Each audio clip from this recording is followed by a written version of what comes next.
जय हिंद दोस्तों। आज के वीडियो में हम आपको बताएंगे कक्षा 9वीं वार्षिक परीक्षा पेपर। दोस्तों आपका जो यहाँ पर हिंदी का पेपर होने वाला है 1 अप्रैल को।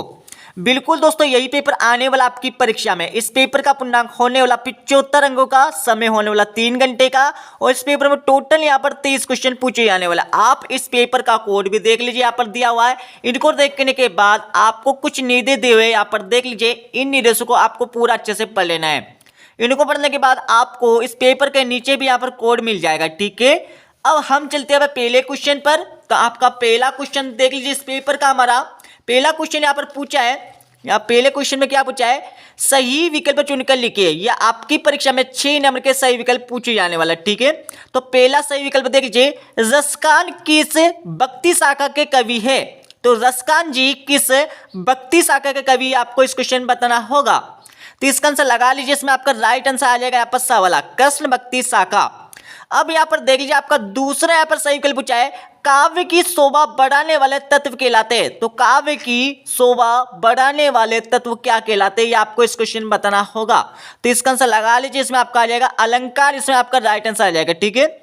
अब यहाँ पर देख लीजिए, आपका तीसरा यहाँ पर सही विकल्प पूछा है, दोनों बेलों को कहां पर बंद कर दिया गया था। तो इसका आंसर लगा लीजिए। इसमें आपका ब वाला कांजी होश में, इसमें आपका राइट उत्तर आ जाएगा। अब यहाँ पर देख लीजिए, आपका चौथा यहाँ पर सही विकल्प पूछा है, पंचतंत्र में कौन सा समास है। तो पंचतंत्र में कौन सा समास है, आपको इस क्वेश्चन बताना होगा। तो इसका आंसर लगा लीजिए। इसमें आपका ब वाला राइट आंसर आ जाएगा, बहुब्रीहि समास। अब यहाँ पर देख लीजिए, आपका पांचवा यहाँ पर सही विकल्प पूछा है, एकांकी में उमा की माँ का नाम है। तो इसका आंसर लगा लीजिए। इसमें आपका द वाला प्रेमा, इसमें आपका राइट आंसर आ जाएगा। अब यहाँ पर देख लीजिए, आपका छठा यहाँ पर सही विकल्प पूछा है, मुंह की खाना का अर्थ है। मुंह की खाना का अर्थ क्या है, आपको इस क्वेश्चन में बताना होगा। तो इसका आंसर लगा लीजिए। इसमें आपका राइट आंसर आ जाएगा यहाँ पर आ वाला हार मानना। अब हम चलते हैं अगले क्वेश्चन पर। यहाँ पर देख लीजिए, आपका क्वेश्चन 2 पूछा है। इसमें आपको क्या करना है, खाली स्थानों की पूर्ति करना है। दोस्तों इस क्वेश्चन में क्या करना है, आपको खाली स्थानों की पूर्ति करना है, ठीक है। अच्छे से देख लीजिए। यहाँ पर ये आपकी परीक्षा में 6 नंबर के खाली स्थान पूछे जाने वाला है, ठीक है। तो फटाफट इनके आंसर भी आपको लगाते जाना है, जिससे आपको ये पेपर पूरा यही का यही याद हो जाए, ठीक है। तो आपका पहला देख लीजिए, जायसी का खाली स्थान प्रसिद्ध महाकाव्य। तो इसका आंसर लगा लीजिए। इसमें आपका आ जाएगा पद्मावत आ जाएगा, ठीक है। अब यहाँ पर देख लीजिए, दूसरा यहाँ पर खाली स्थान पूछा है, खंड काव्य में जीवन के खालिस्तान चित्रण होता है। तो इसका आंसर लगा लीजिए। इसमें आपका आ जाएगा 1 अंश का आ जाएगा, ठीक है। अब यहाँ पर आपका तीसरा यहाँ पर खालिस्तान देख लीजिए, उपमेय में उपमान का आरोप खालिस्तान अलंकार होता है। तो कौन सा अलंकार होता है, आपको इस क्वेश्चन बताना होगा। तो इसमें आपका रूपक अलंकार हो जाएगा। अब यहाँ पर देख लीजिए, चौथा यहाँ पर खालिस्तान पूछा है, लेखक की दृष्टि खालिस्तान पर अटक गई है। तो किस पर अटक गई थी, आपको बताना है। इसका आंसर लगा लीजिए। इसमें आपको फोटो आ जाएगा। अब आपका देख लिया, पांचवा खालिस्तान दिया यहाँ पर, कमाई में प्रत्यय है। तो कमाई में कौन सा प्रत्यय, आपको इस क्वेश्चन बताना होगा। इसका आंसर लगा लीजिए। इसमें आपका आय प्रत्यय आ जाएगा। अब आपका छठा खालिस्तान देख लीजिए, मेरे नाना पक्के खालिस्तान माने जाते हैं। तो इसका आंसर लगा लीजिए। इसमें आपका आ जाएगा साहब आ जाएगा, ठीक है। अब आपका यहाँ पर क्वेश्चन 3 पूछा जाने वाला। क्वेश्चन 3 में आपको क्या करना, सही जोड़ी का मिलान करना है। यह आपकी परीक्षा में 6 नंबर की सही जोड़ी पूछी जाने वाली है। तो आपको इस सही जोड़ी का मिलान भी कर लेना है, जिससे आपको इस सही जोड़ी भी यहीं से याद हो जाए।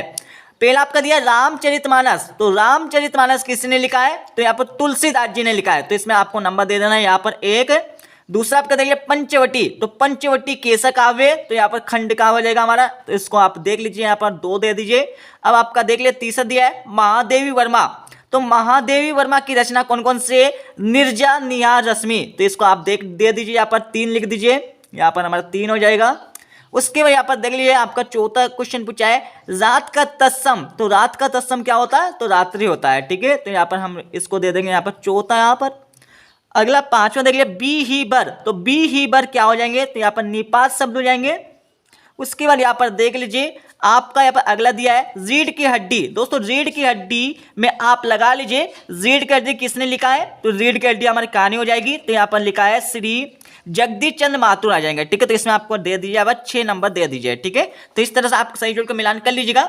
अब आपका अगला क्वेश्चन पूछे जाने वाला है। अगला क्वेश्चन में क्या पूछा है यहाँ पर देख लीजिए, एक वाक्य में उत्तर लिखना है। ये आपकी परीक्षा में 6 नंबर के क्वेश्चन पूछे जाने वाला है, ठीक है, कितने हैं, 6 नंबर के। तो यहाँ पर देख लीजिए आपका पहला क्वेश्चन पूछा है, ज्ञान की तुलना किससे की गई है। तो ज्ञान की तुलना किससे की गई है, ये आपको इस क्वेश्चन में बताना होगा।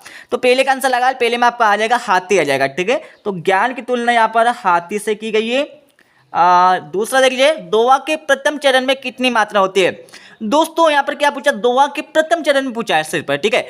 तो मैं आपको बता देता हूं, दोहा के प्रथम और यहाँ पर तृतीय चरण में 13 मात्रा होती है, ठीक है। यहाँ पर लिख लीजिए, दोहा के प्रथम एवं तृतीय चरण में, प्रथम लिख लीजिए यहाँ पर प्रथम, उसके बाद यहाँ पर तृतीय चरण में यहाँ पर 13 मात्रा होती है। इसके साथ ही 11 मात्रा होती है हमारी द्वितीय लिखे, द्वितीय और यहाँ पर चतुर्थ चरण में, ठीक है। तो ये आपको सभी को पता होना चाहिए, ठीक है, तो इसको लिख लीजिए। उसके बाद यहाँ पर देख लीजिए आपका तीसरा क्वेश्चन पूछा है, आधुनिक काल में किस साहित्य का विकास हुआ है। तो आधुनिक काल में किस साहित्य का विकास हुआ, ये आपको इस क्वेश्चन बताना होगा। तो इसका आंसर लगा लीजिए, इसमें आपका आ जाएगा हिंदी साहित्य। तो इसमें आप लिख लीजिए हिंदी साहित्य, हिंदी साहित्य, इसमें आपका राइट उत्तर आ जाएगा। अब यहाँ पर देख लीजिए चौथा यहाँ पर क्वेश्चन पूछा है, लोक में प्रचलित उक्ति का क्या कहलाती है, मतलब क्या कहलाती है आपको बताना है। लोक में प्रचलित उक्ति क्या कहलाती है आपको बताना है, इसको उत्तर लगा लीजिए। तो चौथे में आपका आ जाएगा यहाँ पर लोकोक्ति आ जाएगा, ठीक है। लोकोक्ति लिख लीजिए यहाँ पर लोकोक्ति, इसमें आपका राइट उत्तर आ जाएगा। अब आपका देख लीजिए 5 दिया है, अंधकार का तद्भव रूप लिखे। अंधकार का आपको क्या करना है, तद्भव लिखना है। तो इसका आंसर लगा लीजिए, इसमें आपका आ जाएगा अंधेरा आ जाएगा, ठीक है। तो इसमें आपका अंधेरा, इसमें आपका राइट उत्तर आ जाएगा। अब यहाँ पर देख लीजिए आपका छठा यहाँ पर क्वेश्चन पूछा है, पान वाले की बिक्री अचानक क्यों बढ़ गई थी, इसका कारण आपको देना है। किस कारण से बढ़ गई थी, तो बाढ़ आने के कारण। इसका उत्तर लगा लीजिए, इसमें आपका आ जाएगा बाढ़ आने के कारण, ठीक है। तो इसका उत्तर आप लगा लीजिए, बाढ़ आने के कारण, इसका उत्तर हो जाएगा, ठीक है। उसके बाद हम चलते हैं अगले क्वेश्चन पर। तो यहाँ पर देख लीजिए आपका इस पेपर का हमारा क्वेश्चन नंबर यहाँ पर 5 पूछा है। क्वेश्चन 5 में क्या करना है यहाँ पर देख लीजिए, क्वेश्चन नंबर 5 में आपको यहाँ पर सत्य और असत्य कथन बताना है। ये आपकी परीक्षा में 6 नंबर क्वेश्चन पूछे जाने वाले, ठीक है। तो इनका आंसर भी आपको लगाते जाना है, जिससे आपको ये पेपर पूरा का पूरा यहीं से याद हो जाए, ठीक है। तो पहला देख लीजिए, कबीर एक समाज सुजरक थे। तो बिल्कुल थे, हमारा हो जाएगा सत्य हो जाएगा, ठीक है। और दूसरा आपका देख लीजिए, जिसके कारण मन में भाव जागृत होते उससे आलम्बन कहते। तो बिल्कुल कहते, तो ये हमारा हो जाएगा सत्य हो जाएगा। अब तीसरा देख लीजिए, श्यामचंद्र दुबे का जन्म उत्तर प्रदेश के बनारस में हुआ था। बिल्कुल नहीं हुआ था, तो ये हमारा हो जाएगा गलत हो जाएगा, मतलब आपको असत्य लिखना है परीक्षा में। अब चौथा देख लीजिए, किरण शब्द का पर्यायवाची रश्मि है। तो बिल्कुल ये हमारा हो जाएगा सत्य हो जाएगा। अब आपका पांचवा देख लीजिए, उमा से शंकर का विवाह हो गया था। तो बिल्कुल नहीं हुआ था, ये हमारा हो जाएगा असत्य हो जाएगा। अब आपका छठा देख लीजिए, विभीषिका से तात्पर्य भयंकर से आता है। तो ये हमारा हो जाएगा सत्य हो जाएगा, ठीक है। तो ये आपके टोटल मिला के यहाँ पर 30 नंबर क्वेश्चन कंप्लीट हो गया है, ठीक है, ऑब्जेक्टिव के। अब हम चलते हैं 2-2 नंबर के क्वेश्चन पर। तो यहाँ पर देख लीजिए आपके 2-2 नंबर क्वेश्चन पूछा। आपका छठा क्वेश्चन, कवित्र का घर जाने की चाह से क्या तात्पर्य है। तो क्वेश्चन आपको देख लीजिए, मानसरोवर से कवि का क्या आशय है। ये आपकी परीक्षा में 2 नंबर का क्वेश्चन पूछे जाने वाला है। और मैं आपको बता देता हूँ, आपको इस पेपर का सॉल्यूशन क्वेश्चन 6 से लेकर आपको 23 तक आंसर कहाँ मिलेगा, तो आपको टेलीग्राम चैनल पर आपको PDF फाइल मिल जाएगी सॉल्यूशन के साथ, ठीक है, इस पेपर के। अब यहाँ पर 7वां क्वेश्चन देख लीजिए, यहाँ पर दिया नई कविता की प्रमुख 2 विशेषता लिखिए। तो क्वेश्चन देख लीजिए, छायावाद के आपको 2 प्रमुख विशेषता बताना है। ये आपके परीक्षा 2 नंबर का आने वाला है। अब यहाँ पर देख लीजिए आपका 8वां क्वेश्चन पूछा है, कवि माखनलाल चतुर्वेदी को कोयल से ईर्ष्या क्यों हो रही है। तो क्वेश्चन देख लीजिए, अरहर और सने के खेत कवि को कैसे दिखाई देते हैं, इसके बारे में आपको लिखना होगा। अब यहाँ पर देख लीजिए आपका 9वां क्वेश्चन पूछा है, लता ने बादल रूपी मेहमान को किस तरह देखा और क्यों। तो क्वेश्चन देख लीजिए, हथकड़ियों को गहना क्यों कहा गया, इसके बारे में आपको लिखना होगा। ये आपकी परीक्षा में 2 नंबर क्वेश्चन पूछे जाने वाला है, ठीक है। अब हम चलते हैं अगले क्वेश्चन पर। तो यहाँ पर देख लीजिए आपका अगला क्वेश्चन पूछा है, यहाँ पर जस किसे कहते, जस के अंगों के आपको नाम लिखना है। ये आपकी परीक्षा में 2 नंबर का आने वाला है। और इसका अगला क्वेश्चन देख लीजिए, अलंकार की परिभाषा एवं उनके वेदों को आपको नाम लिखना है। अब 11वां क्वेश्चन देख लीजिए, मात्रिक छंद किसे कहते हैं। तो मात्रिक छंद किसे कहते हैं, मैं आपको बता देता हूँ, ऐसा छंद जिसमें मात्राओं की यहाँ पर गिनती की जाती है, तो उसे हम यहाँ पर मात्रिक छंद कहेंगे, ठीक है। तो क्वेश्चन देख लिए, वर्णिक छंद किसे कहते हैं, जिन छंद में यहाँ पर वर्णों की यहाँ पर गिनती की जाती है, तो उसमें हम वर्णिक छंद कहेंगे। अब आपका 12वां क्वेश्चन देख लीजिए, कांजी हाउस में कैद पशुओं की हाजिरी क्यों ली जाती थी? तो इसका आंसर तो आप सभी को पता होगा क्यों ली जाती थी, तो मैं आपको बता देता हूँ। कांजी हाउस में कैद पशुओं की हाजिरी इसलिए ली जाती थी क्योंकि यहाँ पर कोई पशु भाग गया या फिर गुम हो गया तो उसकी गिनती ली जाती थी। ठीक है, बाई चांस कोई पशु यहाँ से भाग गया तो उसको वापस से यहाँ पर ले लिया जाएगा। ठीक है, तो इस तरह से आपको लिखना होगा। तो क्वेश्चन देख लीजिए, किस घटना ने सालेम अली के जीवन की दिशा को बदल दिया? इसके बारे में आपको लिखना होगा। 13 क्वेश्चन देख लीजिए, यहाँ पर 13 क्वेश्चन पूछा है। निबंध लेखन की आपको 2 विशेषता बताना है। एकांकी की आपको 2 विशेषता बताना है, तो मैं एकांकी की आपको 2 विशेषता बता देता हूँ। पहली आपकी विशेषता हो जाएगी, एकांकी में 1 अंक होता है, एकांकी में पात्रों की संख्या बहुत कम होती है। ठीक है, इस तरह से आपको 2 यहाँ पर विशेषता लिख देना है। अब 14 क्वेश्चन देख लिए, तिब्बत के लोग क्या लेकर घूमते? और तो क्वेश्चन देख लिए, छोटी बच्ची को बैलों के प्रति प्रेम क्यों उमड़ आया? तो क्यों उमड़ आया था ये सभी आपको पता होगा, क्योंकि उसकी माँ मर गई थी। ठीक है, इसलिए उसके आंखों में यहाँ पर आंसू आ गया था या बैल को देखकर। ठीक है, इसलिए उसके मन में यहाँ पर बैलों के प्रति प्रेम उमड़ आया था। ठीक है, इस तरह से आपको लिखना होगा। और देख लीजिए आपकी किताब से 15 क्वेश्चन है। संधि की परिभाषा आपको उसके साथ ही आपको प्रकार लिखना है। तो आपको नीचे कमेंट बॉक्स में कमेंट करना है कि संधि कितने प्रकार की होती है। ठीक है, वैसे संभवतः यहाँ पर संधि 3 प्रकार की होती है, बट संधि के भी और भेद होते हैं। ठीक है, आप सभी को पता होगा। तो क्वेश्चन के लिए समास की परिभाषा आपको प्रकार बताना है। तो समास कितने प्रकार के होते हैं, वो समास की परिभाषा क्या होती है, इस क्वेश्चन में आपको लिखना होगा। मैं आपको बता देता हूँ, समास यहाँ पर 6 प्रकार के होते हैं।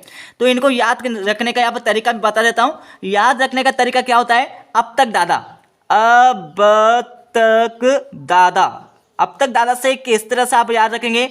आज से आपका हो जाएगा अव्ययी भाव हो जाएगा, बा से आपका हो जाएगा बहुब्रीहि हो जाएगा, ता से आपका हो जाएगा तत्पुरुष, का से आपका हो जाएगा कर्मधारय, दा से आपका हो जाएगा दिग्गु, और एक और दा से हमारा हो जाएगा द्वंद्व हो जाएगा। ठीक है, तो इस तरह से आप यहाँ पर समास के प्रकार के नाम याद रख सकते हो। ठीक है, अब हम चलते हैं अगले क्वेश्चन पर। यहाँ पर देख लीजिए, आपका यहाँ पर क्वेश्चन नंबर 16 पूछा है। क्वेश्चन 16 में क्या करना है, यहाँ पर देख लीजिए, गोलंबन के पास जन संपर्क की गाड़ी का क्या ऐलान कर रही थी, आपको बताना है। तो क्वेश्चन देख लीजिए, रीढ़ की हड्डी शीर्षक की आपको क्या करना है? सार्थकता लिखना है। ये आपके प्रश्न 2 नंबर का आने वाला है। 17 क्वेश्चन देख लीजिए, यहाँ पर दिया आपका रूपक अलंकार की परिभाषा आपको उदाहरण सेट लिखना है। तो क्वेश्चन देख लीजिए, अनुप्रास अलंकार की परिभाषा आपको उदाहरण सेट देना है। अब यहाँ पर देख लीजिए, आपका 13 क्वेश्चन, यहाँ पर 18 क्वेश्चन पूछा है। निम्नलिखित काव्यांश का आपको संदर्भ प्रसंग सहित आपको भावार्थ लिखना है। आपको काव्यांश दिया हुआ है, ठीक है, इनका आपको सबसे पहले संदर्भ लिखना होगा, संदर्भ के बाद आपको प्रसंग, प्रसंग के बाद आपको यहाँ पर भावार्थ लिखना होगा।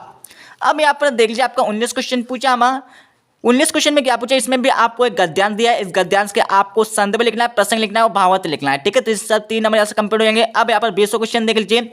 20 क्वेश्चन में क्या पूछा है, कक्षा में अपने प्रिय मित्र से पढ़ाई से संबंधित आपको संवाद लिखना है। ठीक है, इस क्वेश्चन आपको संवाद लिखना है। ये आपके प्रश्न 3 नंबर का आने वाला है। इसको देखने के बाद आपको इसके अर्थ वाला क्वेश्चन भी मिल जाएगा। यहाँ पर देख लीजिए, यहाँ पर दिया है, वार्षिक परीक्षा के तीर पर पिताजी के लिए आपको संवाद लिखना है।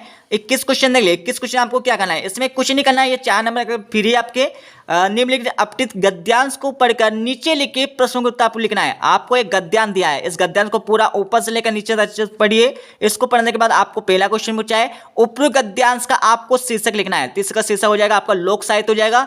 दूसरा आपका क्वेश्चन पूछा है, लोकगीतों की कोई 2 आपको विशेषता लिखना है। तो आपका इसका आंसर यहाँ से लेकर यहाँ तक आपका यहाँ पर हो जाएगा, आपका दूसरे क्वेश्चन का उत्तर हो जाएगा। ठीक है, तीसरा क्वेश्चन देख लिए, उपरोक्त गद्यांश का आपको सारांश लिखना है। आपको इस गद्यांश को पढ़कर इसका सारांश लिखना है, इसका सार क्या निकल रहा है। ठीक है, अब इसका अतुल क्वेश्चन देख लीजिए, यहाँ पर दिया आपको, इसमें भी आपको अपठित यहाँ पर काव्यांश दिया है। इस काव्यांश को पूरा पढ़िए। इसको पढ़ने के बाद आपको यहाँ पर 3 क्वेश्चन दिए, 3 क्वेश्चन आपको ऐसे चार्ट कर लिखना है। ठीक है, तो ये हमारा होगा यहाँ पर दोस्तों 21 क्वेश्चन। अब यहाँ पर हम चलते हैं 22 क्वेश्चन पर। तो यहाँ पर देख लीजिए, आपका यहाँ पर 22 क्वेश्चन पूछा। 22 क्वेश्चन में क्या करना है, अपने प्राचार्य को शाला शुल्क मुक्ति है तो आपको एक आवेदन पत्र लिखना है। अब यहाँ पर देख लीजिए, आपका 22 क्वेश्चन के अथवा वाले क्वेश्चन दिया आपका, अपने परीक्षा परिणाम की जानकारी देते हुए अपने मित्र को आपको एक पत्र लिखना है। अब यहाँ पर देख लीजिए, आपका 23 क्वेश्चन पूछा है, निम्नलिखित में से किसी एक विषय पर लगभग आपको 120 शब्दों में एक निबंध लिखना है। ठीक है, तो आप एक निबंध याद कर लीजिए किसी एक विषय पर। तो ये हमारा कक्षा 9वीं का वार्षिक परीक्षा पेपर कंप्लीट हो गया है। ठीक है, जो आपका 1 अप्रैल को आने वाला है। ठीक है, इसको पढ़ने के बाद आपको क्या करना है, इसको पढ़ने के बाद आप इस पेपर के माध्यम से लेकर आ जाएंगे 75 में से 75। ठीक है, 75 में 75 लेकर आ जाएंगे। और इस वीडियो को आपको क्या है ना आपके सभी दोस्तों के साथ शेयर कर देना, ठीक है, ताकि वो भी इस पेपर को पूरा पढ़कर परीक्षा में अच्छे अंक यहाँ पर लेकर आ जाएंगे। ठीक है, तो मिलते हैं अगले वीडियो में। जब जय हिंद, वंदे मातरम।